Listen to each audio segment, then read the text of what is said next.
కుమార్ కస్తూరి arts Ravikumar జీవన వేదం. రాజస్థాన్లో జరిగిన సంఘటన. 13 ఏళ్ల బాలిక మీద 30 మంది 5 హోటళ్లు మారుస్తూ అత్యాచారం చేశారు. కోట్ల ప్రజల హృదయాలు బొగ్గున మండుతున్నాయి. ఆ దుర్మార్గుల్ని, దుష్టులని, కామాంధులని, జంతువులని, క్రూర మృగాలని శిక్షించాలని కోరుకుంటున్నాయి. వాళ్ళు 13 ఏళ్ల బాలికని అన్యాయంగా అత్యాచారం చేశారు. ఆ అత్యాచారం కూడా ఘోరాతి ఘోరంగా అవధులు దాటిపోయాయి.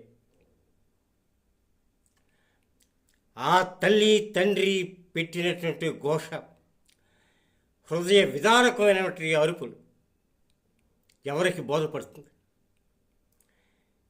ఇలాంటి జంతువులు ప్రపంచంలో ఉన్నాయి అని నిరూపించుకున్నాను. మళ్ళీని ఒక్కటే చెప్తున్నాను, నేను భారతదేశంలో అవ్వచ్చు, ప్రపంచంలో అవ్వచ్చు, ఇంకా ఆడపిల్లకి స్వేచ్ఛ రాలేదు.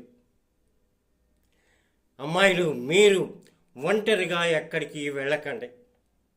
ఎందుచేతంటే మీ నీడే మిమ్మల్ని వెంటాడుతుంది.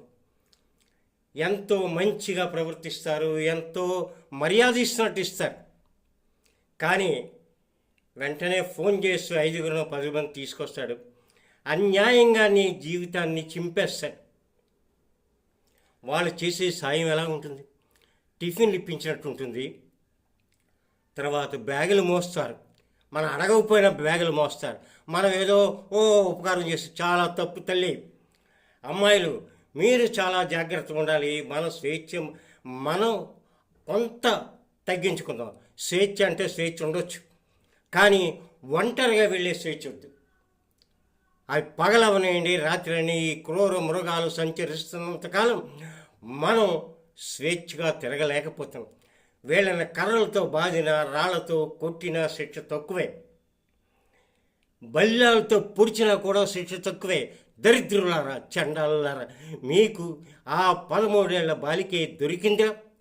ప్రపంచంలో ఎంతో డబ్బుకు పోయేటువంటి ఆడవాళ్ళు ఉన్నారు, వాళ్ళ దగ్గర పోలేపారా? చండాలపు విధవలారా, మీరు చేసేటువంటి అప్రతిష్ట భారతదేశానికే చుట్టుకుంటారా? ప్రతి తల్లి తండ్రి హృదయాలు కలచివేస్తున్నారా? ఇదే రవికుమార్ జీవన వేదం. మీకు పడే శిక్ష మాకు ఆనందం రా. ఎంతటి నీచమైన జాతి మీది!